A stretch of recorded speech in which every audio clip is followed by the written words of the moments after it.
Today we're gonna be watching the truth from FUTV. I don't know anything about this yet, so let's get into it. What's up? Hi, my name is Vince. I've been creating social media content with my... Wait, hold on. His name is what? Hi, my name is Vince. I've Vince. been creating social media content I with never my knew his name. family for the last 13 years, but I have been hiding something from my fans since the beginning, and I have not been totally honest with them. Let's go skiing! What's up? Yo, what's up, Funnel Cake? Yo, what's up, FGT? Yo, what's up, Funnel Cake? Yo, what's up, Funnel Cake? Y'all ready? Let's go! All the positive emotions that came from the success, all of the views, the subscribers, the top-selling toys in stores, the books, the New York Times bestsellers, the awards that we would get. At the end of the day, when I look in a mirror, it did not fix the hurt that I felt inside. Let's start with the question that fans have been asking me for over a decade. Why do you always wear a hat?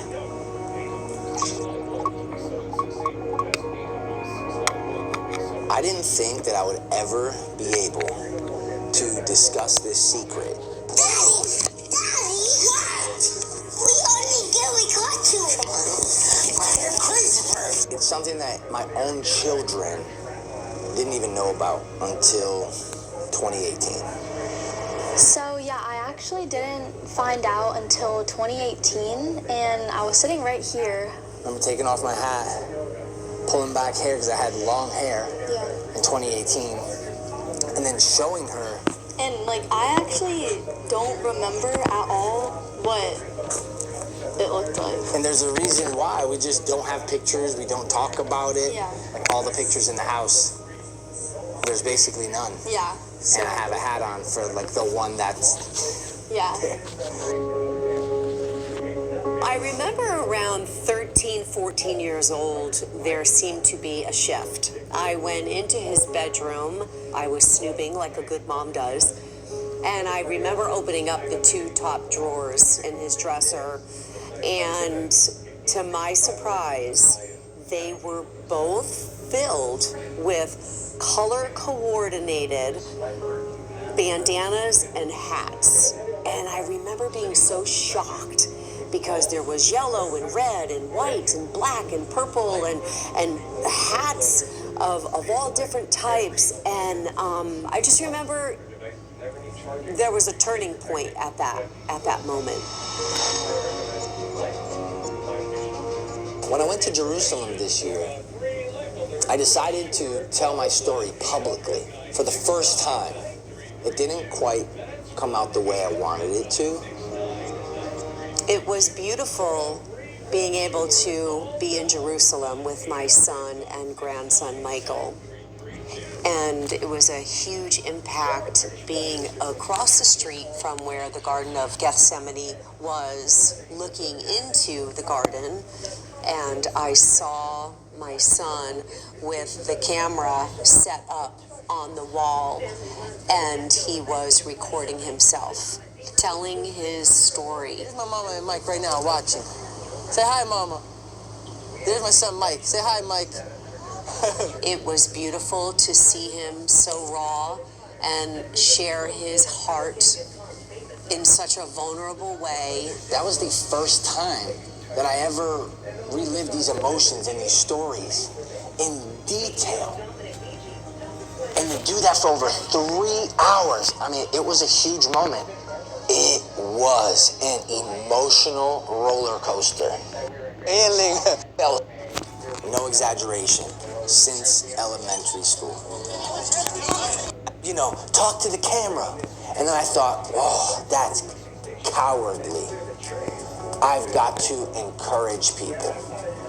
This secret has consumed my life every day. No exaggeration, since elementary school. There wasn't a time I could remember where I didn't look at myself in the mirror and hate myself. I didn't think badly about myself. And my self-esteem wasn't crushed. Felt like I hated the world at times, hated life a lot of times. The only way I can sit here and talk to you about it today is because of the healing, emotionally, mentally, that I've received by having complete faith in Jesus Christ. Faith in God is what took my shame from me to be able to hopefully encourage people by my has been transformed. Transformed. How can I stay silent about that? Let's take a beat to unplug. Great idea. I'll unplug the internet. Not the internet, Ellie. Our minds. Either way. I kept trying to figure out, how do I tell this story the right way?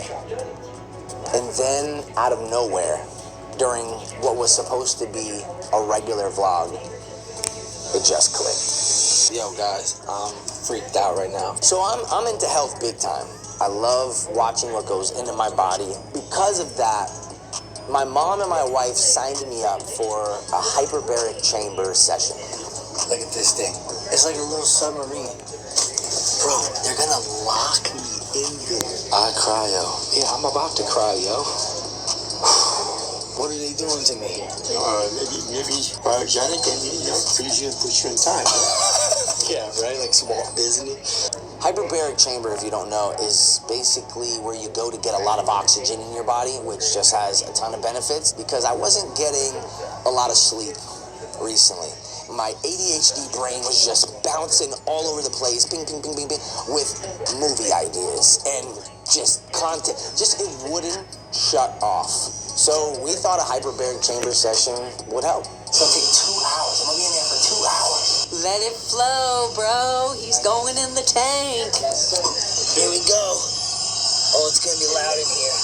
I feel like I'm in a Titan submersible. Remember to sit up while it pressurizes. Sit up, gotcha. And make sure you try to pop your ears. Okay.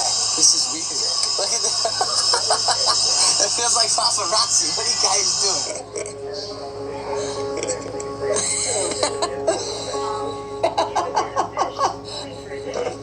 This ear here keeps popping. My right ear. My left ear's not popping at all. And there's a reason why. And that's because, y'all ready for this? I was born about 95% deaf in this ear here. I still am 95% deaf in that ear. My ear canal is so small. On this side, there's bone that is blocking the eardrum, and you can't see the eardrum through this ear at all. It's completely blocked by bone. So when I was a kid, I went to an ENT, and I'll never forget this visit. It was so traumatizing. The doctor stuck like these needle nose pliers in my ear and tried to like wedge open the canal. And I just remember being like, what was that pain? Ow, that hurt so bad. And it's really because they had no idea what they were doing, because no one knew about the condition that I had as a child, what it was called. My grandson's ready to go to Mars. That's what it looks like. Just want to see. Ow. Hello? Ow. So my left ear is experiencing some kind of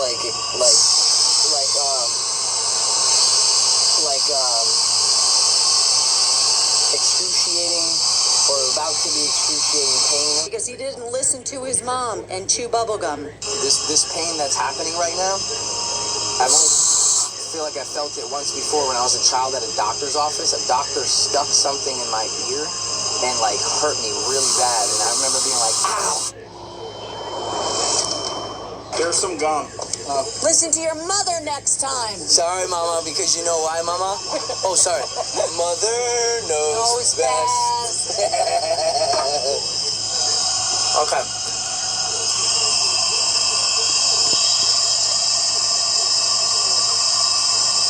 One second. I was born with a rare congenital birth defect called microtia. Never thought I would tell you guys that.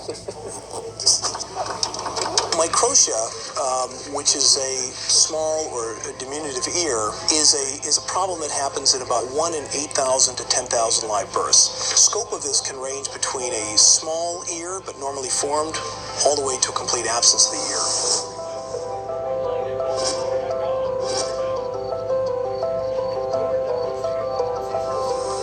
I just remember when he was so little, just days old. I remember going to the pediatrician, and the doctor was just like, oh, he must have been lying in your belly like this, like his head was smushed. And I thought, great, you know, look what I did to my son.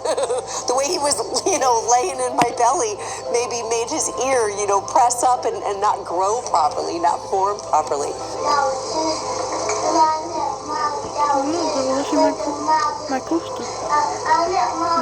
We knew nothing about microtia or any defect like that back then.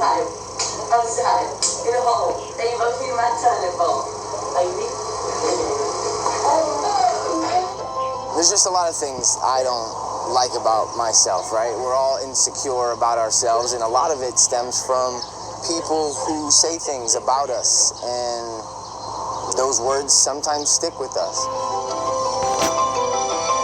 So I was bullied in school. It really started in the 3rd grade,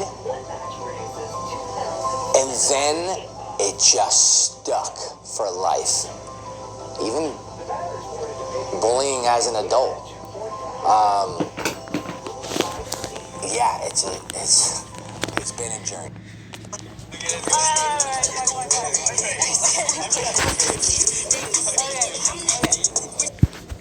Go back to the North Pole and go finish, you know, getting our gifts ready for Christmas. Santa misses you. In 3rd grade, there was a bully who was my friend. He was my friend. We had sleepover. We hung out. We went to the park together. It was a presentation day, the 3rd grade, and the teacher in that class was asking everybody to come up with an invention.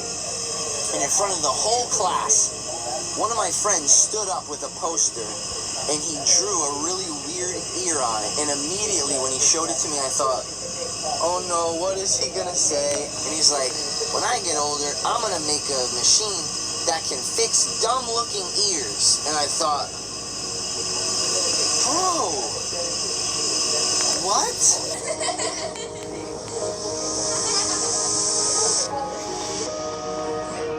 You know what's ingrained in my memory? The vision, the image of his face and his smirk and his little, like, evil, maniacal smile that he had on his face as the beginning of the destruction of my life begins. I'll never forget his smirk, that face. From 3rd grade to the rest of elementary, now other kids would start to talk about it. And I just began to be filled with emotions and negative feelings and pain, and it just started building up for the rest of elementary school. This is why I really want kids to be nice to other kids, because some kids helped ruin my life. Other people. One time, specifically in our living room, I was hoping he would trim it a little, and he would not. I mean, I couldn't even mention scissors. He would get angry. Now the emotion of anger started. I hate to say it, but even rage at this point. I couldn't even offer a hairdresser because, Mom, you know, a hairdresser would know. They would see my ear. It was getting very serious, and you could see that this concern or insecurity or a little bit of shame now started getting to the point of anger. Is that bad? But it's true. It's true. Okay. Between 6th and 7th grade, I believe, I go to overnight camp. I got my hair long. I'm in a place an hour and a half away from home. Nobody knows who I am. we all stayed in different cabins with a bunch of kids and then some adult that would watch us to make sure we weren't getting in too much trouble. And we were wrestling our camp counselor in the cabin and just having a fun time. And I was just this normal kid until, I guess, because my ear had come out further and it was pointy, it stuck out past my hair and it was exposed. And I will never forget what looked to be like the disgusting, shocked face on this counselor's face. He was like, "Oh, what happened to your ear? Oh, look at his ear." And I was just like, and I was so terrified because I was like, now people know. And I think he realized that, oh my gosh, he was born that way. Because I think at the moment he just thought, it's not a normal thing that you see. So he probably just thought we were wrestling and it got smushed and stuck as if it's some Stretch Armstrong concoction. I don't know what was going through his mind, but I know what was going through my mind, and it was, I hate myself. Why do I have to be different? Why do I have to hide? Now they found out. He's gonna tell all the other counselors. From that moment on, I would just guess, he told that kid knows, that kid. I could no longer be a normal kid at overnight camp because I was consumed by who found out. And now who's making fun of me? Anytime someone laughed, smiled, whispered, they know about my ear. That was just overnight camp.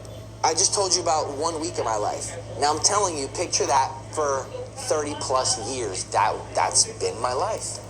That's Wow. been my life.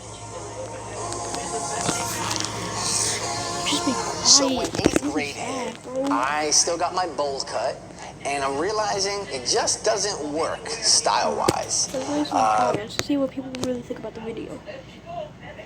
Why am I crying right now? You gave me a childhood more than my actual family. And yours wasn't the best either. Bullies are disgusting. To be a victim to war. Dog. Wait, hold on. 2 years back, I got accused.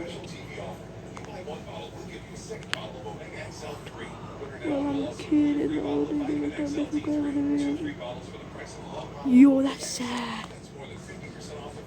Sorry, bro. He had a kidney disease called nephrotic syndrome. He would cry nonstop because he thought he was gonna die. The only thing that helped him were FGTV's videos. Wow. I remember back when I was like 6, I would watch his videos, and I would watch like some older videos, like one song I made like maybe 8 years ago, and the barefoot video. I'm turning 12 this year. I was young and I watched that video and I was so scared, but I liked it so much. And I used to watch him play Hello Neighbor and Minecraft and Roblox and all types of games. It was so fun. I used to love this guy, man, but now I don't watch them all that much anymore. I only watch the old ones because I only watch the old videos because they're better. Ooh, super chat. Yes, he did. He waited for us to like grow up to tell us this. He waited. All our life. No one else really has bowl cuts. People would make fun of my haircut. Sometimes still have to worry about it sticking out past my hair, always playing with my hair, fixing my hair to make sure. And so my mom wanted to help ease this consistent pain and torment that I'm feeling. And we started, seeking the surgery route because of the trauma this was causing him. Didn't want him to have the surgery, but for him, I did, and I was very hated by a lot of family members.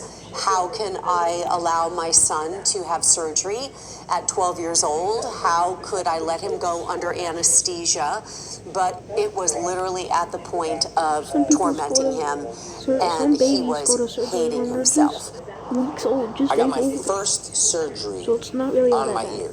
And again, that doctor also had no idea what he was doing. He promised all these special results. And they just sort of rounded the top and then pushed the ear back. And I'll never forget being in the hospital bed. I'm like 12 years old. I wake up from surgery and I stick my hand into like my gauze and I pull it out and I'm like, Mom, I'm bleeding. And she's like, yeah, she's like, course you're bleeding. We had to cut your ear. I had no idea. I just thought it was like Play-Doh. Like, we're just going to do arts and crafts with this kid's ear. I had no idea what I was getting myself into, and I never forget the blood on my fingers. I had no idea. And after the surgery, I would kind of look and be like, man, it doesn't really look that much better. It's not normal. This isn't right. What did this do? It just stopped it from poking out past my hair, basically. I then cut my hair and then hated it. And so I would just wear headbands. Echo, Rockaware, Sean John, way before the baby oil. But yeah, that was middle school. Why he bring out the baby oil, bro?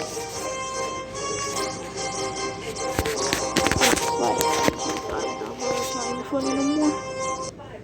But this was recorded in December of 2025, so. It was then at that point that I realized that unlike his childhood doctors, it wasn't just a narrow ear canal where they couldn't see the eardrum because of how narrow it was. It was just skin on top of bone, and then the eardrum was down here. Which personally, I hope and believe the eardrum is probably still very functional in there. I don't know, but I'd like to think that, you know. Alright, and so hold on, we're going to take another break. We're just gonna look real quick. Yeah. It's probably some like purple. Dang. Only up in gold. Like, okay. Yo, what the? Alright, but that's it gonna be.